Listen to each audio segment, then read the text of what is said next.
Olá a todos! Hoje vamos falar sobre recrutamento e seleção de pessoas.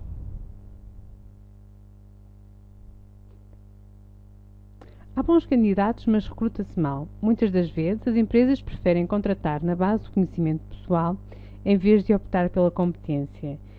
Aquilo que nós vulgarmente designamos por recomendação, cunha, muitas das vezes poderá não estar totalmente errado. E porquê?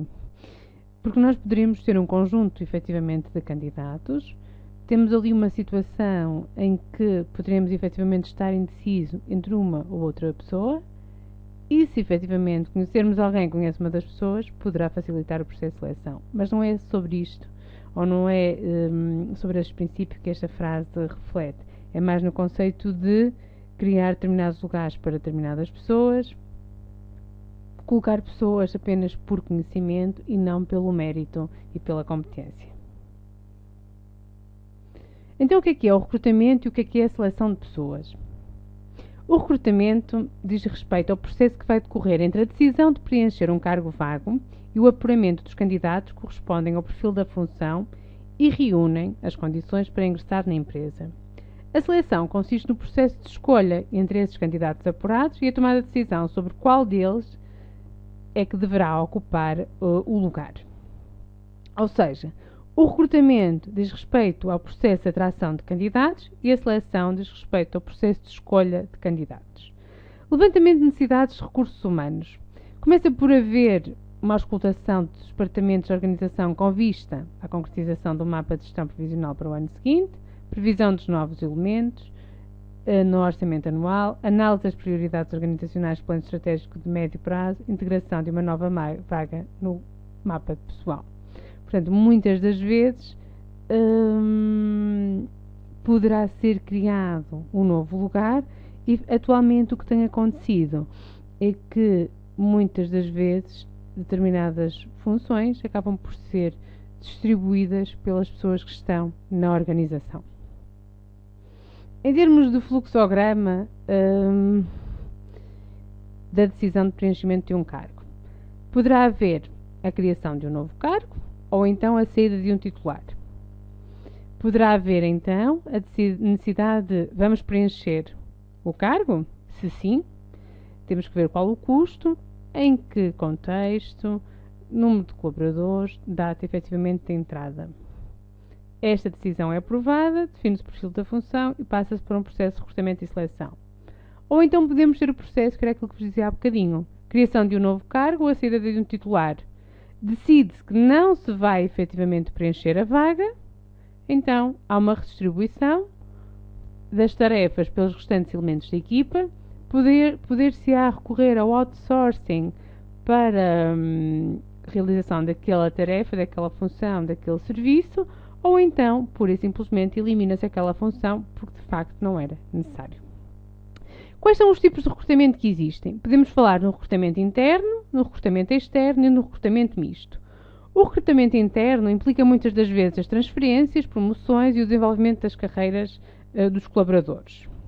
As vantagens é que é um recrutamento mais económico, mais rápido, tem um maior índice de validade e segurança, uma vez que já se conhece o colaborador e o colaborador também conhece a organização. Poderá funcionar como uma motivação para os colaboradores, ou seja, pelo facto de perceber que a entidade está aberta a uma evolução em termos de carreiras, a mudanças em termos organizacionais. É aproveitado o investimento que foi feito pela própria organização e poderá promover uma competição sadia entre os colaboradores. Em termos de desvantagens, os indivíduos que estão na empresa, de facto, não correspondem à totalidade do mercado e podemos estar a perder indivíduos com potencial. Pode acontecer também aquilo que é designado pelo princípio de Peter, ou seja, que é promovermos as pessoas até ao seu nível de incompetência. Uma pessoa que poderá estar bem numa determinada função, ao ser promovido, poderá não revelar tanta qualidade em termos de trabalho e muitas vezes poderá ser um gerador de conflito de interesses em termos de organização, porque, por um lado, o lugar ou a chefia poderá não querer que o seu colaborador concorra para uma função, ainda que seja interna, e cria-se ali um determinado conflito em termos organizacionais. Quanto ao recrutamento interno e de que forma que ele pode ser divulgado na organização, a fixação de anúncio em painéis informativos cada vez se visualiza mais esta situação.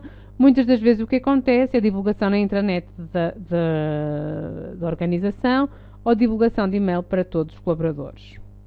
O recrutamento externo. Quais são as vantagens então do recrutamento externo? Sangue novo para a empresa, há um enriquecimento em termos de recursos humanos, em termos de colaboradores, e aproveita-se o investimento que foi feito pelas outras empresas e pelas outras organizações, uma vez que quando chega à empresa o colaborador, ele não apaga todo o conhecimento que tem, nem toda a experiência que tem de outras empresas. As desvantagens é que este processo acaba por ser mais demorado, mais dispendioso, é menos seguro porque efetivamente não conhecemos tão bem as pessoas, podemos fazer um conjunto de provas que poderão ser preditoras em termos do comportamento da pessoa e poderá haver a frustração das expectativas dos colaboradores internos. Porquê? Pelo facto de a empresa ir procurar fora, no mercado, e não olhar para dentro da organização. Portanto, muitas das vezes poderá funcionar como desmotivador para os colaboradores. E depois o recrutamento misto, como efetivamente já foi referido, que acaba por agregar as vantagens do recrutamento interno e do recrutamento externo. Em termos de estratégias de recrutamento inovadoras, as empresas tentam cada vez mais inovar, tentar de alguma forma expandir a sua rede em termos de captação, ou seja, tendo em conta o público que nós efetivamente estamos à procura, os candidatos, procurar em determinadas zonas específicas, publicar anúncios, por exemplo, em revistas específicas, nos aeroportos, áreas geográficas de interesse e divulgar a oferta, uso das novas tecnologias, cada vez mais se recorre às páginas de internet, aos sites, páginas das próprias empresas.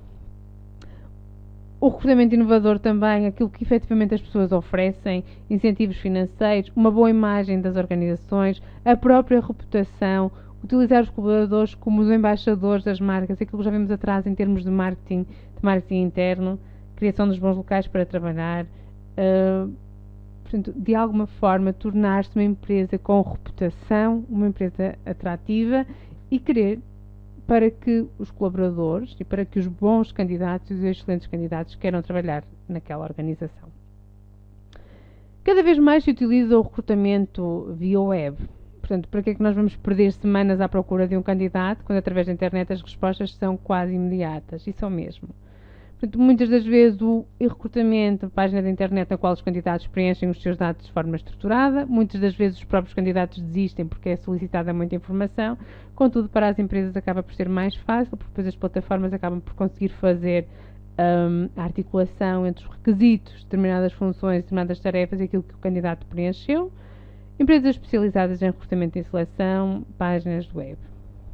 As vantagens: permite receber currícula, portanto, currícula é o plural de curriculum vitae, em quantidade e qualidade similar ou superior aos meios tradicionais, num menor espaço de tempo, permite receber a informação de modo estruturado e maior alcance à maioria dos candidatos. Contudo, tem algumas desvantagens. As pessoas que de facto não dominam a tecnologia informática, excesso de candidaturas inúteis, eventual decréscimo da qualidade das candidaturas. Poderá haver alguma impessoalidade, dificuldades de preenchimento por literacia informática, o CV poderia ser alvo de pirataria. É verdade que com as evoluções que têm surgido, por exemplo, a utilização do Skype, quase que a própria questão da videoconferência permite aproximar as pessoas que estão mais longe e no caso do recrutamento também minimizar muitas das vezes os custos em termos das deslocações, em termos até dos próprios horários, porque por exemplo, ainda estamos a falar na parte de recrutamento, mas quando chegarmos à parte da seleção profissional, podemos substituir as entrevistas tradicionais por uma entrevista via Skype e poupamos tempo, em termos de tempo e também em termos financeiros, os custos que implicam muitas das vezes as deslocações. O headhunting, caça-talentos, caça-cabeças, pesquisa direta, executivo search, são diferentes formas e é aquilo que nós designamos por recrutamento especializado, em que de facto muitas das vezes nem são os candidatos que estão à procura de trabalho, mas as empresas é que procuram um perfil específico e procuram aquelas pessoas com aquelas características. Os especialistas de recrutamento tendem a ser imparcial, têm que atuar com discrição, porque, como referi, de facto, as pessoas muitas das vezes são contactadas no local de trabalho, são contactadas em contextos diferentes e que não estão à espera daquela abordagem. É uma maior rede em termos de contactos e muitas das vezes a empresa cliente pode não dispor de recursos e de tempo necessário, uma vez que estes processos costumam ser extremamente dispendiosos e também demorados em termos de tempo. No que diz respeito aos principais erros ou às armadilhas que acontecem no recrutamento de executivos, 30 a 50% de todas as nomeações ao nível executivo terminam com um despedimento ou demissão. E porquê? Muitas das vezes há uma abordagem reativa, ou seja, a empresa procura pessoas com as mesmas características que as que saíram, portanto, dentro de um determinado tempo vão ter efetivamente ou poderão ter o mesmo problema. Muitas das vezes definem um perfil com requisitos pouco realistas, quase que há uma procura de um super-homem ou de uma super-mulher que efetivamente não existe. Muitas das vezes fazem-se avaliações em termos absolutos, é importante contextualizar, perceber porque é que determinadas situações acontecem. Não devemos aceitar as pessoas à primeira vista. A primeira impressão é importante, mas depois é importante perceber os factos das impressões. Acreditar nas referências, apesar de haver cada vez mais cuidado a este nível, muitas das vezes há cartas de referência tipificadas, são os próprios colaboradores que escrevem as suas cartas de referências e depois dão à chefia para assinar. Muitas das vezes também acontece o que está aqui referido no número 6, faciosismo narcísico, ou seja, a pessoa que está a selecionar vai procurar recrutar alguém à sua imagem em semelhança, muito parecida consigo, e muitas das vezes é mais pela própria simpatia do que propriamente pelas competências. Por vezes cometem-se gafes na delegação de competências de recrutamento e também de seleção. Portanto, se vamos recrutar alguém para uma função muito específica, é importante que alguém que domine essa terminologia específica esteja presente no processo de recrutamento e de seleção, porque senão, se tivermos alguém habilidoso e bem falante, e bom comunicador e até com alguma experiência em termos de entrevistas, pode mostrar competências que na prática efetivamente não as tem. Entrevistas pouco estruturadas, que facilmente acabam por cair numa conversa e depois não conseguimos retirar dali informação para tentar objetivar e pontuar para efetivamente depois escolhermos as melhores pessoas. Perceber como é que as pessoas lidam em termos de relacionamentos, em termos da parte socioafetiva, em termos interpessoais. E por vezes, algumas pressões políticas e interesses ocultos que vamos nos remeter para aquela questão de escolhermos com base no conhecimento, nas indicações, das cunhas e, portanto, por vezes acaba por ser estratégico selecionar e recrutar e selecionar determinadas pessoas, mas depois não são as pessoas ideais para o lugar e acaba por, tal como aqui diz, terminar com o despedimento ou com a admissão. Metodologias de gestão de recursos humanos inerentes ao processo de recrutamento e seleção. Começamos com a análise da função, em que vamos definir o perfil funcional, quais são as exigências da função, e depois temos que atrair os candidatos. No que diz respeito à atração dos candidatos, podemos ir procurar a internet, jornal, Instituto de Emprego e Formação Profissional, bolsas de emprego, empresas de recrutamento, associações, pesquisa direta, redes de contactos, entre uma série delas, e também aquelas inovadoras que vos falei anteriormente. E depois vamos elaborar um anúncio. Quando falamos na elaboração de um anúncio de emprego, há alguns aspectos que são obrigatórios e que devem ser contemplados.